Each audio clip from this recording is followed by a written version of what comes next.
o'rtoqlar, febrlikdan Gulbahor menga shunaqa zo'r narsalarni jo'natibdi. Hozir ko'rib, xursand bo'lib ketdim. Hozir ko'rsataman sizlarga.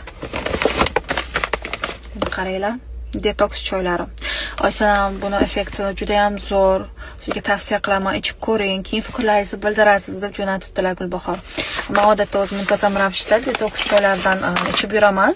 Bu ertalab va kechqurunga ichadigan 100% tabiiy mahsulotlardan, tabiiy o'simliklardan tashkil topgan detoks choylari ekan. Buni albatta ichaman.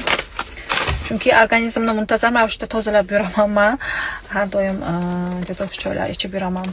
Bu esa meni sevimli purtujo arterim. Busiz iloji yo'q. Buni Gulbahor naqadar yaxshi ko'rishimni biladilar. Shuning uchun bundan avvalgi safaram ulardan oluvdim purtujorni. Bu safaram ulardan xarid qildim. Juda ham zo'r. Buni necha yillardan buyon ishlataman, ishoninglar.